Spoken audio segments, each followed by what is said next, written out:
আপনার বাড়ি চুরি হবে না ইনশাআল্লাহ। আল্লাহর উপর ভরসা করে আসেন।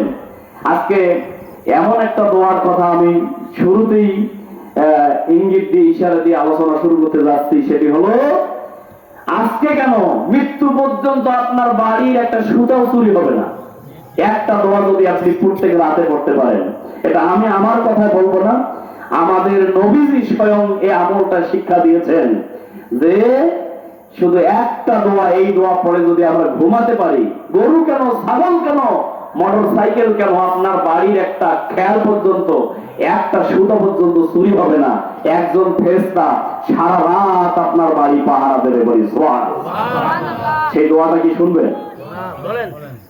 তো যারা বাড়িতে আছে সে দোয়াটা আমি বলে দিচ্ছি, তারা দোয়াটা পড়ে না আসুক, নাকি বলে?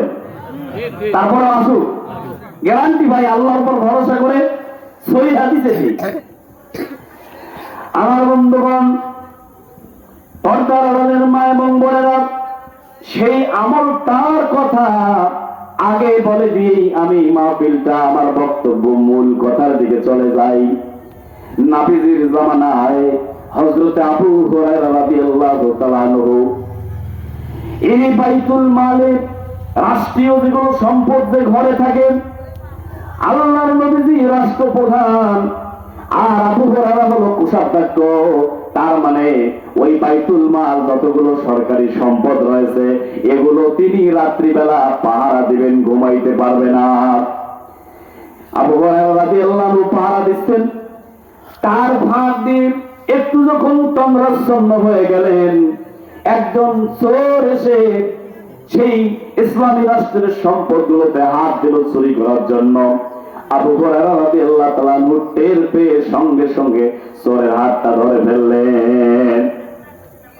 এই চোর তখন বলল, ও আবু হুরায়রা, দয়া করে আমাকে ছেড়ে দিন, আমি আর জীবনেও চুরি করব না, আমার খুব অভাব, আমার ভুল হয়েছে, আমাকে মাফ করে দেন।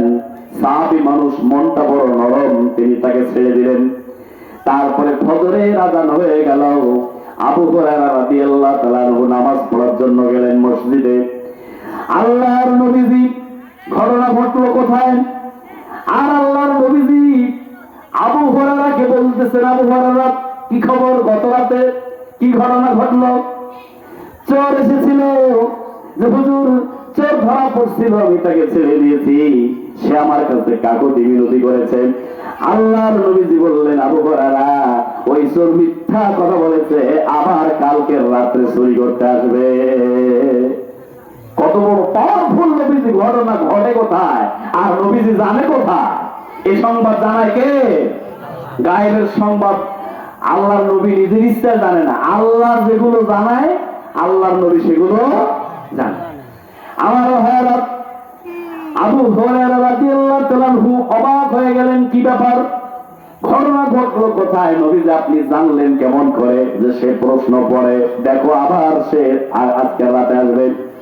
সত্যি সত্যি আবু হুরায়রা রাদিয়াল্লাহু আনহু রাত্রিবেলা বাইতুল মাল পাহারা দিচ্ছেন, আবার সেই চোর আসলো, চোর চুরি করার জন্য হাতটা বাড়ায় দিল, আর অমনি আবু হুরায়রা রাদিয়াল্লাহু আনহু চোরের হাতটা ধরে ফেললেন।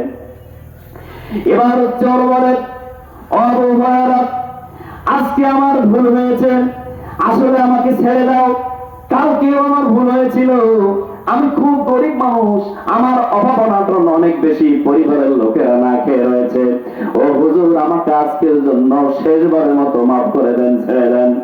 আবু হুরায়রা রাদিয়াল্লাহু আনহু বললেন যে না, আজকে তোমাকে আমি আমার নবীর দরবারে নিয়ে যাব, আর নবীর দরবারে নিয়ে গেলে চোর যদি ধরা পড়ে, কি বলেন তো, কি কেটে দেওয়া হবে? হাতটা সৌদি আরবে আজ পর্যন্ত কেটে দেওয়া হয়, নবীর যুগেও কেটে দেওয়া হতো। চোর বলল যে না না, ও হুজুর, না, নবীর দরবারে আমাকে নিয়ে যাবেন না, আমার হাতটা তো কেটে দিবে। ও হুজুর, আপনি ছেড়ে দেন, আর জীবনে চুরি করার জন্য আসবো না। আবু হুরায়রা দয়ালু মানুষ, সাহাবী, তখন তিনি চোরকে ছেড়ে দিলেন, নামাজ পড়ার জন্য ফজরের সময় গেলেন। আল্লাহর নবীজি বললেন, কি খবর আবু হুরায়রা, আজকেও তো চোরকে ছেড়ে দিয়েছো, চোর মিথ্যা বলেছে, আবার সে চুরি করার জন্য আসবে। আবু হুরায়রা পরের রাত্রে রেডি হলেন। নবীজি পবিত্র জবান দিয়ে বলেছেন, এটা মিথ্যা কথা হতে পারে না, চোর আসবে, আজকে ধরবো, জনমের ধরবো এবং নবীর দরবারে নিয়ে যাব, নবীজি তার বিচার করবে কেন এই চোর বারবার মিথ্যা কথা বলে। এবার আবু হুরায়রা রাদিয়াল্লাহু আনহু তৃতীয় রাত্রে রেডি হয়ে আছেন, চোর কখন আসবে। আসলে নবীর কথা সত্য হয়ে গেল, অল্প সময়ের মধ্যে চোর এসে তৃতীয় রাত্রেও ওই মাল চুরি করার জন্য হাত দিল, আর অমনে আবু হুরায়রা রাদিয়াল্লাহু তাআলা চোরকে ধরে ফেললেন, শক্ত করে ধরলেন আর বললেন, চোর, আজকে তুমি যতই কাকুতি করো, মিনতি করো, যতই হাত ধরো, পা ধরো, আমি তোমাকে কোনোভাবেই ছেড়ে দেব না। আজকে আমি তোমাকে নবীর দরবারে নিয়ে যাবই যাব। চোর অনেক কাকুতি মিনতি করলেন, কিন্তু আবু হুরায়রা রাদিয়াল্লাহু আনহু ছেড়ে দিলেন না। সর্বশেষ ওই চোর বললেন, হুজুর, আমি আপনাকে একটা দোয়া শিখিয়ে দেব, যদিও আমি চোর কিন্তু একটা দোয়া জানি। এই দোয়াটা তুমি যদি প্রতি রাত্রে পড়ো, তোমার মাল তোমাকে পাহারা দেওয়া লাগবে না। আসমান থেকে আল্লাহ পাক একজন ফেরেশতা নিযুক্ত করে দিবেন, ওই ফেরেশতা তোমার মালামাল সারা রাত পাহারা দিবেন। ও আবু হুরায়রা, আমি যদি এই দোয়াটা আপনাকে শিখিয়ে দেই, আপনি কি আমাকে ছেড়ে দেবেন নাকি বলেন? যদি ছেড়ে দেন তাহলে দোয়াটা শিখিয়ে দেব। আবু হুরায়রা রাদিয়াল্লাহু আনহু বললেন, ঠিক আছে, তুমি আমাকে দোয়াটা শিখিয়ে দাও, আমি তোমাকে ছেড়ে দেব। দোয়াটি শিখিয়ে দিলেন। আবু হুরায়রা রাদিয়াল্লাহু তাআলা দোয়াটা শিখে নেওয়ার পরে চোরকে ছেড়ে দিলেন। ফজরের নামাজ পড়ার জন্য গেলেন। যাওয়ার পরে নবীজি তৃতীয় রাত্রে বললেন, আবু হুরায়রা, তুমি তো চোরকে আজকেও ছেড়ে দিয়েছো। আবু হুরায়রা, তবে শোনো, এই চোর যেন তেন চোর নয়, এই চোর সাধারণ কোন চোর নয়। তুমি তো চোরের পরিচয় জানো না, আমি এই চোরের পরিচয় জানি। এই চোর হলো ইবলিস, শয়তান। বলেন কি হুজুর যে হ্যাঁ, ইবলিস শয়তান? ইয়া রাসূলুল্লাহ, সে আমাকে একটা দোয়া শিখিয়ে দিয়েছে। আল্লাহর রাসূল বললেন, যদিও সে শয়তান, যদিও পরপর তোমাকে 2 দিন মিথ্যা কথা বলেছে, আবু হুরায়রা শোনো, তবে যে সে দোয়াটি শিখিয়ে দিয়েছে তোমাকে, এই কথাটা সত্য, দোয়াটি সত্য। আমি রাসূল বললাম, এই দোয়া যারা পড়ে পড়ে রাত্রিতে ঘুমাবে, এই ব্যক্তির বাড়ি আল্লাহ পাকের ফেরেশতা পাহারা দেবে। এই কথাটা শয়তান সত্য বলেছে। কারণ শয়তান একদিন নয়, 2 দিন নয়, আপনার আমার মতো 60-70 বছর নয়, কোন কোন কিতাবে আছে 9 লক্ষ বছর ফেরেশতাদের ওস্তাদ ছিলেন। তাহলে শয়তান কম জানে নাকি? অনেক কিছু আমাদের চেয়ে বেশি জানেন। তাহলে শয়তানের কথাটাও নবী মুখ দিয়ে সত্যটা স্বীকার করলেন, দোয়াটি সত্য। আমার ভাইরা, যে দোয়াটি শিখিয়ে দিয়েছিলেন, নবীজি যে দোয়াটার ব্যাপারে বললেন, সেই দোয়াটা শুনবেন নাকি বলেন? কারা কারা শুনবেন না হাত তোলেন দেখেন। একটু তন্দ্রায় আছেন মনে হয়, একটু গম গম বা একটু জিকির করেন। সবাই একজন মুখ বন্ধ রাখবেন না, বেশিক্ষণ ওয়াজ করবো না ভাই, কাটা কাটা কয়েকটা কথা বলে প্রায় 1টার আগে আমরা মাহফিল শেষ করবো ইনশাল্লাহ।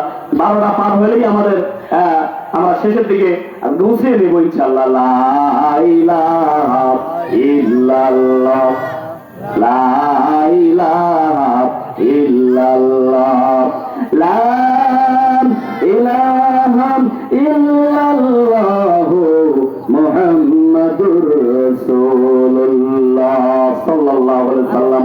এবার এই দোয়াটা শুনবেন কারা কারা? হাত তুলে, হাত তুলে দেখান। এবং যারা এখনো বাড়িতে আছেন, দোয়াটা শুনলে আপনাকে আসতে হবে, এই নিয়তে আপনি শুনেন। হাত নামান। সেই দোয়াটি আপনারা সবাই জানেন। আমার বিশ্বাস এখানকার 80% লোক দোয়াটি জানে। দোয়াটি অন্য কোন দোয়া নয়, রাসূল পাক সাল্লাল্লাহু আলাইহি ওয়াসাল্লাম সহিহ হাদিসে বলেছেন, সেই দোয়াটি হলো সূরা বাকারার 255 নম্বর আয়াত, যে আয়াতটার নাম হলো আয়াতুল কুরসি। বলি সুবহানাল্লাহ। আয়াতুল কুরসি মুখস্থ নাই এমন মুসলমান আছে নাকি? ভুল হোক শুদ্ধ হোক, মুখস্থ তো আছে আমাদের। কম বেশ। এই দোয়া যাদের মুখস্থ নাই, গরু চোরের সময় ওই গরু ঘরে আপনাকে গোয়াল ঘরে থাকতে হবে না। এই দোয়া পড়ে আপনি দরজায় তালা দিবেন, একই সহিত পড়বেন, আল্লাহ ভরসা অবশ্যই আপনার বাড়ি একজন ফেরেশতা পাহারা দেবে। আমলটা করে দেখেন, আমল করার পরও গরু দাঁড়াইলে আমাকে বলবেন। দোয়া মুখস্থ করবেন ইনশাআল্লাহ।